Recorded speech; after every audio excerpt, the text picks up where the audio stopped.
So less than quarter mile from the BROCH of BIRSAY where we were, this is your remains of your EARLS Palace in BIRSAY. See, it's a 2-minute drive along from the island, and this was built, the palace, by Earl Robert, who's a half-brother of Mary Queen of Scots, an illegitimate son of King James. It was built in the late 1500s, but was only in the family's hands for like a generation. Robert himself and his son Patrick, even worse, were very, very cruel and harsh to the locals, and he was imprisoned, the son Patrick, once he took over from his father Robert, who built it, and escaped, returned to Orkney, tried to start an uprising, was overthrown again and beheaded by the king. So the palace itself was only actually in use for 40-50 years before it was kind of left to go to rack and ruin, and by the 1700s the roof was completely off it. But you can see, although it's a palace, you know, which is meant to be kind of luxury, you can see all round it. I'll take you here at ground level, all the way around it are kind of holes for firing their rifles and cannons out of and stuff. You can see it into the corner here. So he obviously expected trouble, and they were very, very cruel. The son Patrick especially so.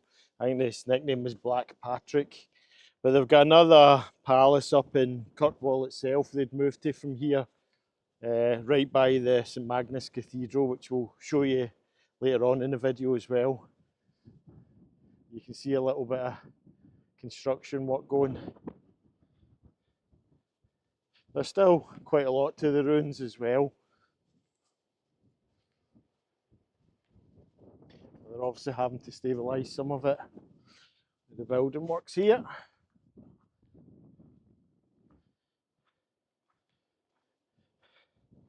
But while it's sunny, I just thought I would quickly show you that. So if you're coming down the BROCH of BIRSAY, you can kind of come and explore it. We have now been to Orkney 3-4 times, so I've kind of seen all these things a few times, and can't be bothered kind of going through them so much, you know. So we'll head down to the next BROCH of GURNESS, which is quite spectacular, and we'll show you that before we head off to catch the ferry over to the Isle of SANDAY.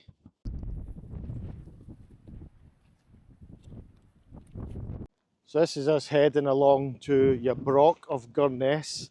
I believe I was calling it BURNESS earlier, but it's definitely GURNESS. And it's about a 20-minute drive down the east coast of mainland Orkney from where we were at the BROCH of BIRSAY. And it's to the side of us here, behind KIRSTY, is the Isle of, was it Rousey? We stayed there, we got some accommodation on it 2 or 3 years ago and cycled around it. It's a beautiful island, an absolute gold mine for archaeology, and it's very quiet because you've got to get a ferry across to it. But this was something we actually seen from across the island, and we visited and we came back, and it's quite cool. It's an old kind of BROCH, is such a big fortified tower. But we'll just pay to get in here and then show you around it.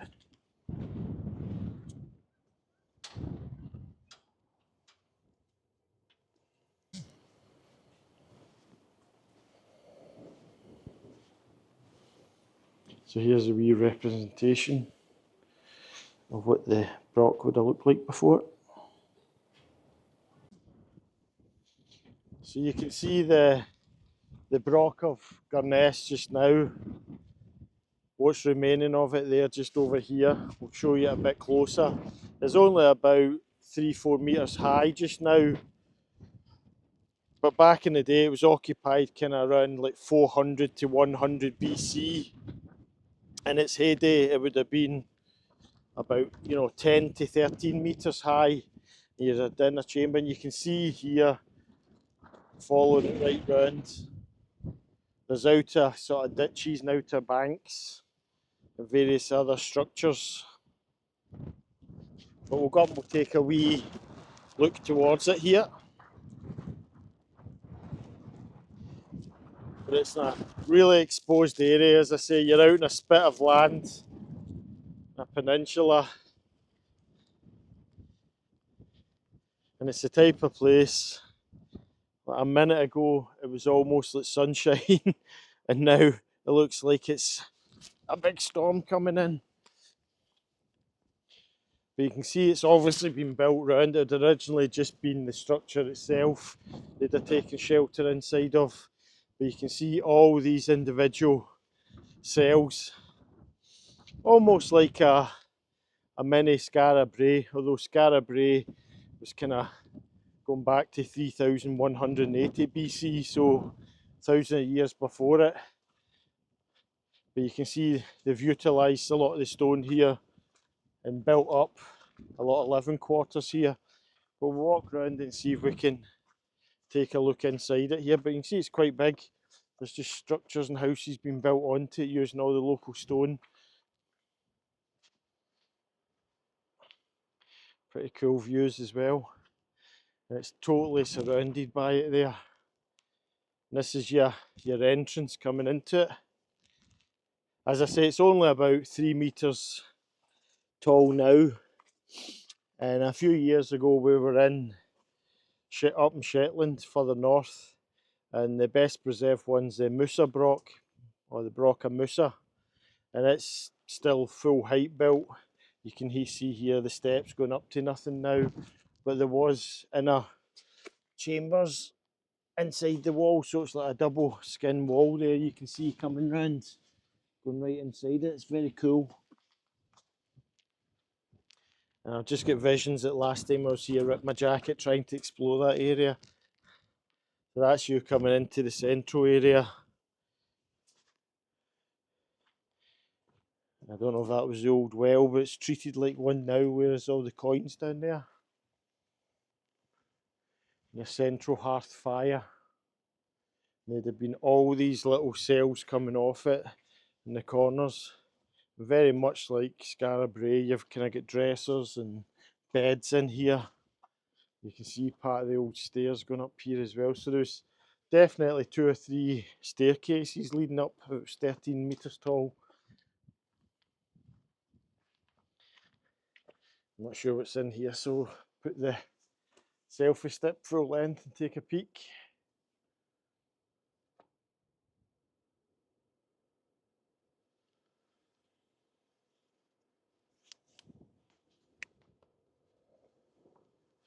Oh, there's Kirsty. I was just saying to the camera last time we were here, I couldn't remember being here. And the minute I came in, I remembered I'd climbed through the side bit and I ripped my jacket and tore it up as well and had to sew it up. Yeah.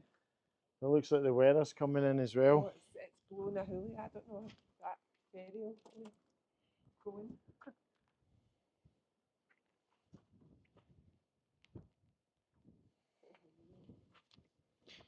You can see troughs and cells here, yeah.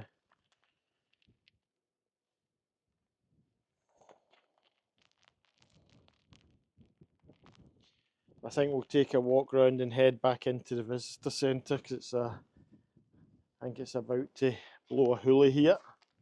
Oh, if I can find my way out. I think it's this way.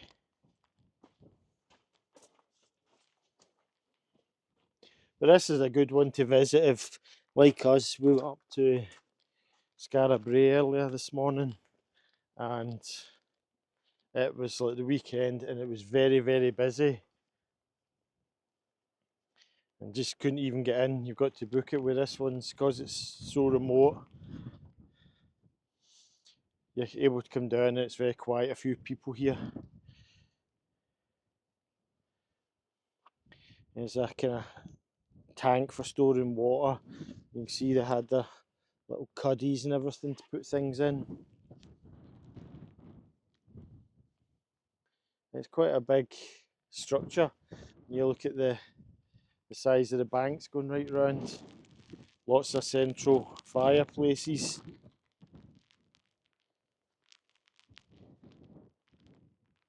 But it's some size.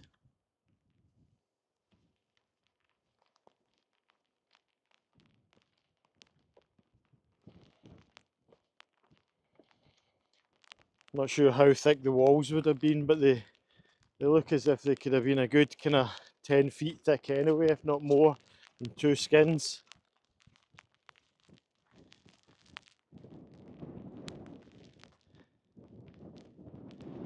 Very much like Skara Brae as well. I think they're kind of in danger of losing some of it to the sea here. Maybe not as bad as Skara Brae because it's more sandy, but you can see they've built right onto the cliffs here.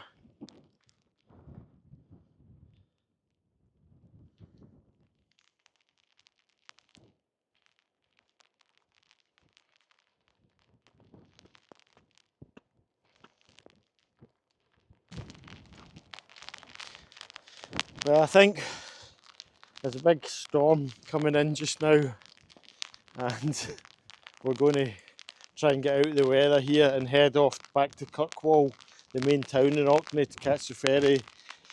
We were going over for a couple of days, as I say, to Sanday, so we'll head over there.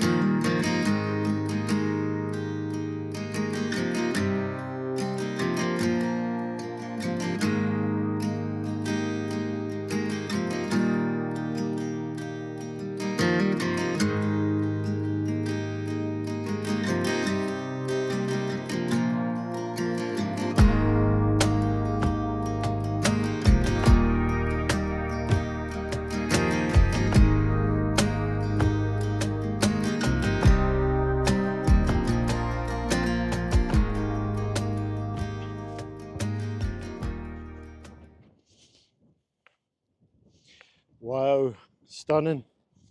That's us got off the ferry, and we've managed to drive about 5-10 minutes along the road, and this is Basco Bay, I believe it's called. Kind of nice white sands, looking stunning. With Barra and a couple of random wellies. Watch Barra. Wow, spectacular. Check that out. How cool is this? Eh? Spectacular. Beautiful white sands there. You don't want to see the Westie doing a poo. Spoiling the mood or what? But yeah, the Basco Bay is absolutely stunning. Really kind of looks out it's a good kind of couple of miles of beautiful sand. As you can see, kind of whitey grey.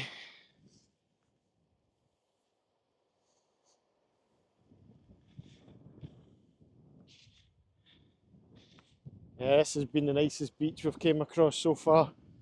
We've like just a minute's sort of walk over the sand dunes, parked up, there's a picnic sort of bench and room for a couple of vans there, so quite cool. So I'm going to go a nice walk and enjoy this, I think.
Are we liking this beach, Barra?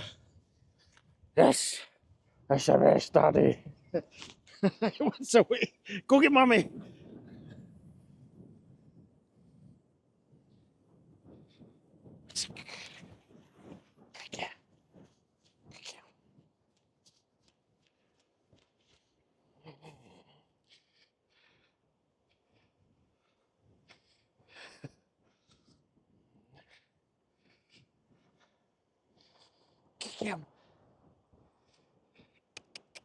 Hello. Hello. Hello, Papa.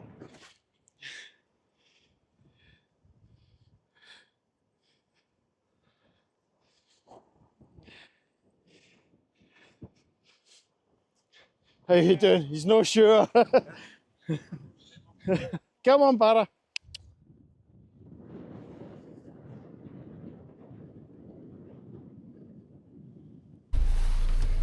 Hi folks, welcome to day 2 on Sanday. We get really lucky when we came off the ferry last night. We found a lovely beach, Basco Bay, and we had a lovely sunset coming down. And say we're really only here today, and then we get the early ferry kind of tomorrow morning. So we've only got 1 day on Sanday, and we're kind of so looking forward to this being the highlight.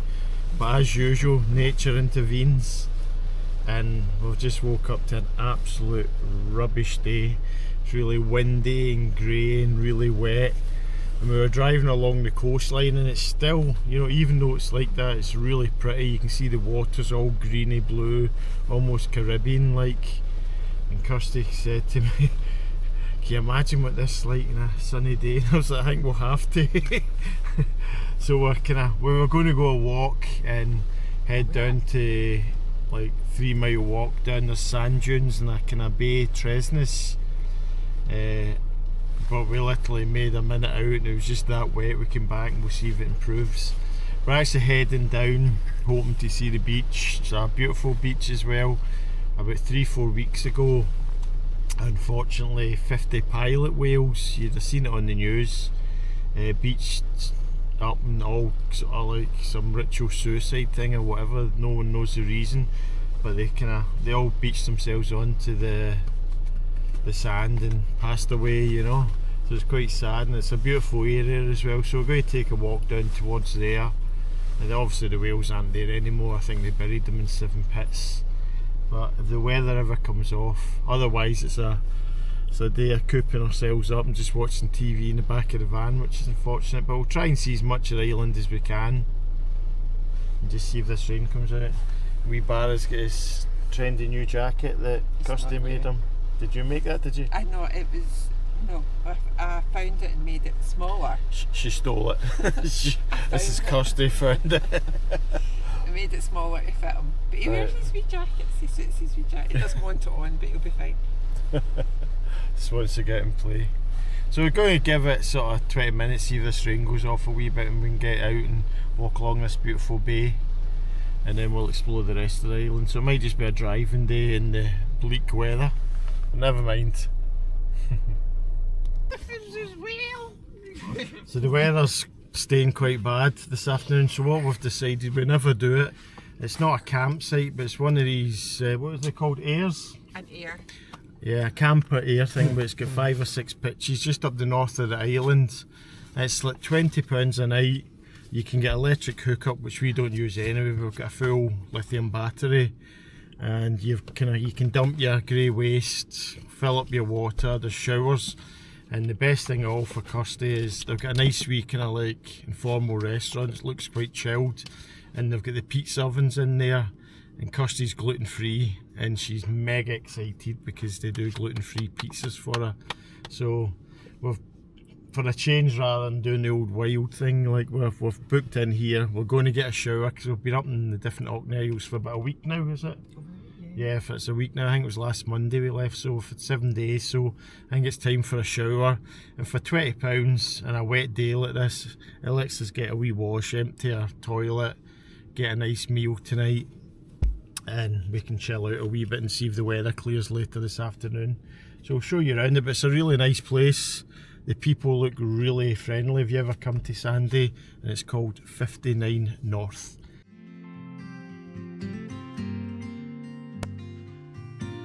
Well folks, unfortunately after we took this footage the weather closed in and it was the worst weather we'd seen in the whole trip. So we're going to wrap the video up there. We hope you enjoyed it. And if you did, if you could give us a little like and a subscribe, and we'll see you next time. Thanks for watching.